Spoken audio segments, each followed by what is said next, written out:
Dimas telah sampai di rumah Lisa. Baru saja sampai di depan pintu, Lisa datang dengan berlari. Istri keduanya itu segera memeluk Dimas. "Mas, aku ada berita bahagia untuk kita," kata Lisa. Dimas mengernyit. "Apa?" "Sebentar lagi, kamu bakalan jadi ayah dan aku jadi ibu," ucap Lisa sumringah. Dimas kaget. "Beneran sayang?" Lisa mengangguk lalu memberikan tes pack pada suaminya. Dimas mengambil hasil tes itu. Dia tersenyum bahagia dan memeluk erat Lisa. "Terima kasih sayang. Aku sangat bahagia," ucap Dimas. Dimas mengecup seluruh wajah Lisa. "Mulai sekarang, kamu tidak boleh capek-capek. Harus makan yang banyak dan jaga dia untukku." Dimas mengelus perut Lisa yang masih rata. Dimas membawa Lisa kembali ke kamar. Dia merebahkan istrinya itu di ranjang. Dia kecup kening Lisa dengan sayang. Lisa telah memberinya kebahagiaan yang tiada taraf. Akhirnya penantian selama 5 tahun terwujud juga. Istri keduanya telah mewujudkan itu semua. Dimas menelepon orang tuanya dan mengatakan hal itu. Mereka juga merasa bahagia mendengarnya.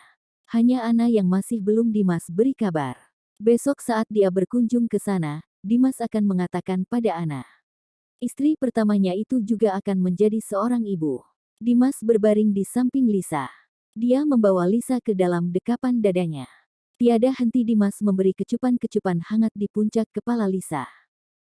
Pagi harinya Ana telah menyiapkan sarapan untuk Dimas. Seperti biasanya, Dimas akan datang pagi-pagi sekali untuk sarapan di rumahnya. Rumah Ana bagaikan warung makan dan Ana penjualnya. Dimas hanya datang untuk makan saja. Selepas itu dia akan pergi. Inilah keadilan yang diberikan Dimas untuknya. Yang terpenting Dimas sudah mengunjungi istri pertamanya itu. Dimas masuk ke dalam rumah dengan wajah berbinar bahagia. Dia langsung saja memeluk Ana yang tengah menata makanan di meja. Ana sedikit heran melihat tingkah Dimas. "Kamu terlihat bahagia sekali. Ada apa memangnya?" Dimas mengecup bibir Ana sekilas. "Sebentar lagi, kamu akan menjadi ibu." Ana melongo heran. "Hah, menjadi ibu?" Dimas mengangguk. "Lisa sudah hamil dan aku akan menjadi seorang ayah."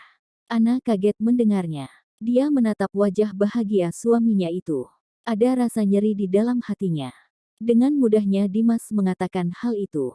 Dimas tidak memikirkan perasaan Ana. "Selamat untuk kalian berdua," ucap Ana. Ana langsung duduk di kursi dan sarapan. Dimas memperhatikan wajah istrinya yang tidak bahagia. Mana ada istri yang bahagia saat mengetahui suaminya menghamili wanita lain. Meski yang dihamili adalah istri sendiri. Rasa sakit itu juga pasti ada. Rasa tidak terima sudah pasti mendera istri lainnya. Dimas mengenggam tangan Ana. Lalu dia kecup tangan itu. "Kamu tidak bahagia dengan kehamilan Lisa?" tanya Dimas. "Yang hamil Lisa bukan aku. Untuk apa aku bahagia? Malah aku sakit hati mendengarnya," kecam Ana. Dimas mendelik mendengarnya. Kamu juga akan menjadi ibu." Ana memutar mata malas. "Ibu, jangan konyol kamu. Anakku adalah anakmu juga. Aku akan membuat kamu bisa menjadi ibu. Aku akan mengatakan pada Lisa agar kamu yang merawat anak kami," tutur Dimas. Brak. Ana mengebrak meja makan. Dia mengepal geram akan perkataan yang diucapkan oleh Dimas. Ana memberi tatapan tajam pada suami yang tak berperasaan itu. Ana menunjuk wajah Dimas. "Kamu ingin aku jadi babysitter?" Ana berkilat marah. "Setelah kamu menjadikan rumahku tempat makanmu, lalu kamu akan menjadikan rumahku tempat penitipan bayi. Begitu maksud kamu?" Hardik Ana. Dimas mengeleng kepala. "Bukan itu maksud dari ucapannya." Dimas hanya ingin Ana turut mengurus bayi yang akan lahir itu. Dimas hanya ingin Ana juga merasakan bagaimana caranya menjadi seorang ibu. Bukan itu maksudku. Aku hanya ingin kamu turut merawatnya," ucap Dimas lembut. "Cukup, aku sudah muak denganmu," bentak Ana. Ana pergi meninggalkan Dimas. Dia keluar dari dalam rumah dan masuk ke dalam mobilnya.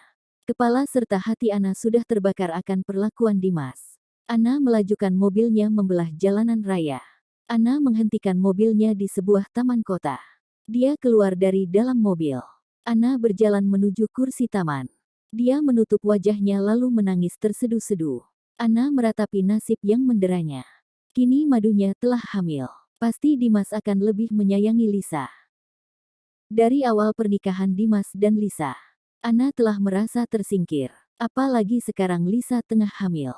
Dimas sudah pasti akan melupakan dirinya. Ana menghapus air matanya. Dia tidak boleh lemah. Dia harus kuat menghadapi ini semua. Ana mengambil batu dan melemparnya ke sembarangan arah. Aku benci kamu, Dimas, pekik Ana. Hei, kamu, teriak seorang pria. Ana kaget akan teriakan dari seorang pria. Ana berjalan mundur ke belakang saat pria itu mendekat padanya. Pria itu memakai kaos olahraga. Dia kelihatan marah melihat Ana.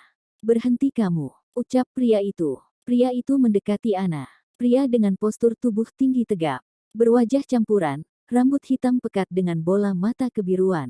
Kulit putihnya bersinar saat diterpa sinar mentari. Ana gelagapan dan bicara terbata-bata.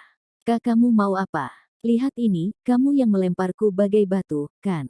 Pria itu menunjukkan batu kecil yang dipegangnya. Kamu sengaja melakukan ini padaku. Ana mendelik melihat batu di tangan pria itu. Bagaimana bisa batu yang dilemparnya malah terkena pria tampan itu? Ana menangkuk kedua tangannya.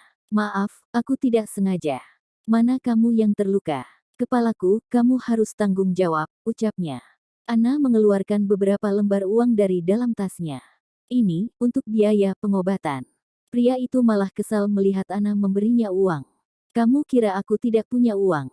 Pria itu berkacak pinggang. Simpan saja uangmu. Aku tidak membutuhkan itu. Ana menatap heran. Lalu, aku harus apa untuk menebus kesalahanku? Pria itu menatap Ana dari atas sampai bawah. Dia lalu mengambil tas Ana. Pria itu mengambil ponsel milik Ana. Hei, itu ponselku, pekik Ana. Aku tahu, aku ingin nomor ponselmu, katanya. Pria tampan itu mengambil nomor ponsel Ana. Dia juga menyimpan nomor ponselnya di telepon Ana. Setelah selesai, dia kembali memberikan tas Ana. Namaku Ray, itu nomorku, ucapnya. Ana melihat ponselnya. Dia melotot saat melihat nomor baru dengan nama Ray. Nomor itu bernamakan Ray My Love. Hei, kamu tidak waras. My Love apaan ini? Pekik Ana. Kamu sudah melukai diriku. Selama 1 minggu, kamu harus menjadi pacarku, ujar Ray. Enak saja, aku ini sudah menikah.